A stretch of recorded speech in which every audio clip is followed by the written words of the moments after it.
सारे अम्बिया जो आए उन्होंने दावत दिया, तो किस चीज़ की दावत दिया? सबसे पहले वहदानियत कि अल्लाह एक है। कुछ लोगों ने माना, कुछ लोगों ने नहीं माना। तो जिन्होंने माना तो फिर उनको कुछ आगे बताया गया, नहीं बताया गया? उस वक्त का दीन बताया गया, हर नबी ने उस वक्त का दीन बताया। तो फिर इसका मतलब ये हुआ कि दावत इसलिए है कि दीन सीखो। दावत किस लिए है? दीन सीखो। इसलिए कि अंबिया ने बताया, उम्मत ने सीखा, उम्मत ने सीखा। यानी दावत सिर्फ दावत के लिए नहीं है कि तुम दावत दे दिया तुमने, उसने वो ईमान में दाखिल हो गए तब उन्हें छोड़ दो, इसलिए तो नहीं था। तमाम नबी ने यही किया कि दावत, ईमान में दाखिल होना।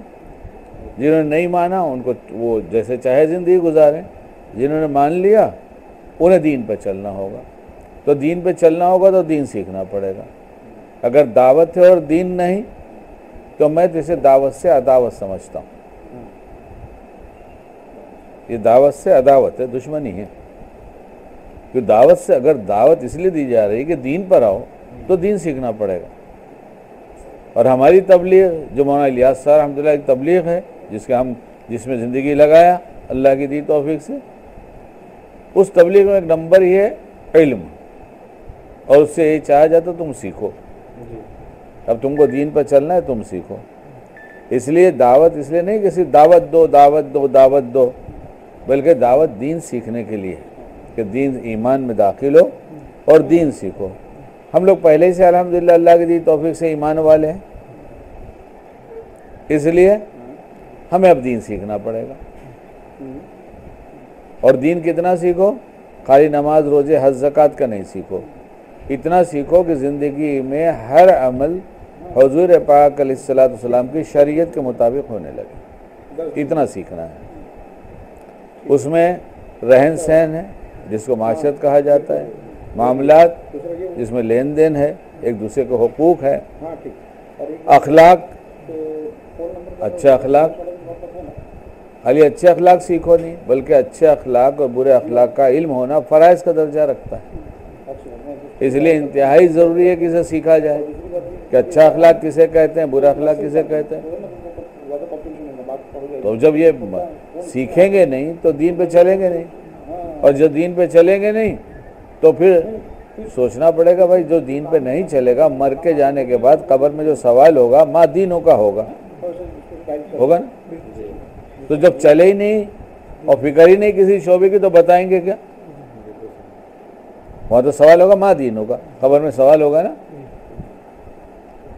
अगर मेरा रब अल्लाह है ये कह देने के बाद अगर सवाल जवाब पूरा हो जाता और सवाल का मकसूद हासिल हो जाता तो मा दीनों का क्यों पूछा गया?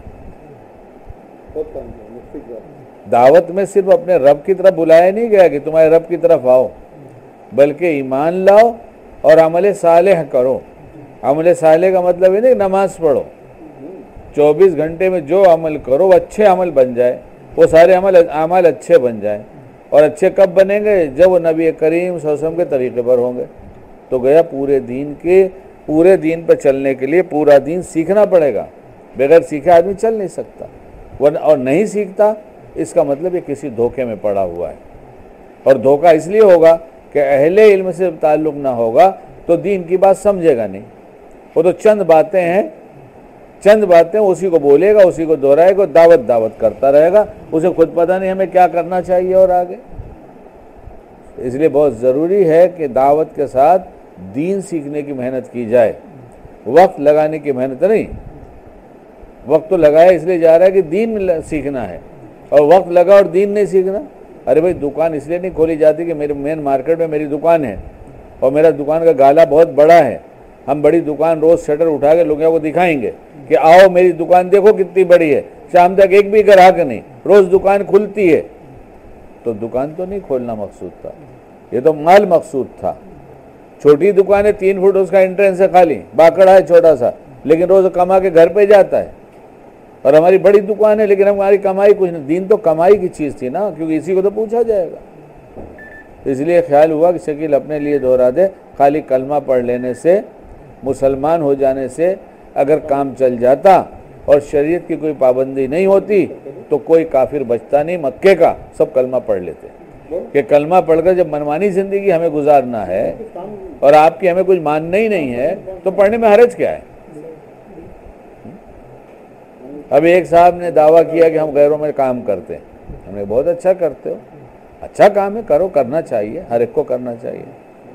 एक आदमी ने कलमा पढ़ लिया तो हमने कहा ठीक है, तो मुसलमान हो गया? कहने हाँ हो गया। हमने कहा जाओ कि उससे कहो कि चलो अब नमाज पढ़ो, चलो फला काम करो। तो आदमी सच्चे थे, उसके पास गए, कहने भाई तुमने कल कलमा पढ़ लिया था ना, तब तुम नमाज पढ़ो। बोले काहे के लिए पढ़ूं नमाज? तुमने कहा कलमा पढ़ो, मैंने पढ़ लिया था, मैं मुसलमान थोड़ी हुआ हूं। तुमने कहा कलमा पढ़ो, मैंने पढ़ लिया। सुनाया एक साहब ने क्या ऐसा हुआ? तो उन्होंने कहा भाई तुमने हमसे कहा था कुछ अपनी दीन की बात, धर्म की बात किया, मुझसे कहा कलमा पढ़ लो, तो मैंने कलमा पढ़ लिया। अब तुम बोलो नमाज ही पढ़ो और कुछ बोलो, तो मैं मेरा धर्म नहीं छोड़ूंगा, कलमा पढ़ लूंगा। इसीलिए एक बुजुर्ग ने कहा कि वो किसी गैर ने आकर उनसे कहा कि मैं 100 दफ़ा रोज़ तुम्हारा कलमा पढ़ता हूँ, ला इलाहा इल्लल्लाह मोहम्मद रसूलुल्लाह। उन बुजुर्गों ने कहा मुसलमान होने की नीयत से एक दफ़ा पढ़ लो, काफ़ी हो जाएगा। तो समझे कि हमने दावत दे दिया, उसे कलमा पढ़ लिया तो ईमान वाला हो गया। अब क्या पूछना है ईमान वाले का? जहाँ ईमान, अभी किसी कंपनी में आदमी जब कंपनी के काम को, नौकरी को कबूल कर लेता है, उसका एग्रीमेंट साइन कर लेता है, तो ये नहीं घूमता कि सर घूमता रहूँगा फिर शाम को जाके या एक महीने में जाके कहूँगा मेरी पगार दे दो। वो तो कंपनी में जाना पड़ेगा, कंपनी के तमाम जितने जितने कानून है सबका पालन करना पड़ेगा। कानून तोड़ेगा तो पनिशमेंट होगा। हम खाली मुसलमान इसलिए थोड़ा ही हो गए कि हमें कलमा पढ़ लिया तो मुसलमान हो गए, नहीं। अगर हमने दावत की मेहनत किया तो सबसे पहले ये कि हम अगर मेहनत दीन की कर रहे हैं तो हमें दीनदार बनना पड़ेगा। तो नहीं तैयार हैं हम लोग, बहुत थोड़े से तैयार हैं। हाँ। एक साहब ने बहुत मोहब्बत से दावत दिया कि बहुत अच्छा बयान करते हो, पूरे घर के लोग लगे हैं और मेरा बयान कराते रहे। हालांकि मैं तो कम ही दावत खाता हूँ, जाता हूँ, तो मैं तो एकदम तैयार जो है वही खिला उसी पर रहता हूँ। तो मैंने सोचा बहुत मोहब्बत करने लगे हैं, अब इनको पूरा दीन समझाना चाहिए। तो जैसे माशरत की बात कर दिया, उसके बाद फिर कभी न खाने को बुलाया न बयान कराया। ये हकीकत कह रहा हूँ आपसे। दावत करते हैं, मेहनत करते हैं, लेकिन जब मैंने उनका कहा कि भाई माशरत और माशरत के कुछ अहकाम अल्लाह के बयान कर दिए शरीयत के, तो ये नहीं चलेगा। कहा नहीं, लेकिन न दावत है न बुलाना है। पहले सब अच्छा लग रहा था, यानी हमको भी कितने ही कहो कि हम नमाज पढ़ लेंगे, तस्बीह पढ़ेंगे, रोज़ा रखेंगे, तो गैरों का भी इबादत का एक तरीक़ा है, बाकी ज़िंदगी का कोई तरीक़ा नहीं। और हमारे यहाँ ऐसा नहीं है, हमारे यहाँ इबादत का भी तरीक़ा और ज़िंदगी का हर तरीक़ा सिखाया गया है, तब तो फ़र्क होगा। वरना मन रब्बुका से सवाल हो गया, मेरा रब अल्लाह है, माँ दीनुका का मतलब क्या हुआ? अगर ये सवाल से जवाब पूरा हो गया कि मुसलमान हूँ, तो अगला सवाल क्यों हुआ माँ दीनों का? तो इसका मतलब वो सवाल होगा तो दीन का क्या मतलब? नबी करीम सल्लल्लाहु अलैहि वसल्लम जो 24 घंटे की ज़िंदगी गुजारने का तरीक़ा लाया वही दीन है। और हमें एक नमाज के अलावा और रोज़े, ज़कात, हज के अलावा कुछ पता ही नहीं आगे क्या है, ना मालूम है, ना मालूम करने को तैयार है, तैयार भी नहीं पूछेंगे नहीं। और जब शकील जैसे ने जाके बता दिया तो अब न दावत है और न बुलाना है, अदावत हो गई। इसलिए जो हमारे बिरादरी में हो रहा है, हमारे माशरे में, उसको छोड़ने को मत बोलना। जिस तरह से हमारा कारोबार चलता है गैरों के तरीके, उसको छोड़ने को मत बोलना। और अखलाक जानते तो बीवी की पिटाई नहीं करते, बीवी को गुस्सा ही नहीं करते, बच्चों पे गुस्सा नहीं करते। अखलाक तो जब घर में नहीं बरतते तो बाहर कहाँ देंगे? बाहर कहाँ देंगे? मुस्कुराने का नाम अखलाक है नहीं, ये तो धोखे से मुस्कुराया जाता है, धोखा देने के लिए मुस्कुराया जाता है। हम खुद ही धोखा खा रहे हैं मुस्कुरा के कि हम बड़े दीनदार हैं, बड़े बाखलाक हैं। अगर हम अपने धोखों से नहीं निकलेंगे तो कल क़यामत में, पहले तो कब्र में ही सारा मसला शुरू हो जाएगा। इसलिए अल्लाह हम सबको दावत की मेहनत के साथ दीनदार भी बना दे।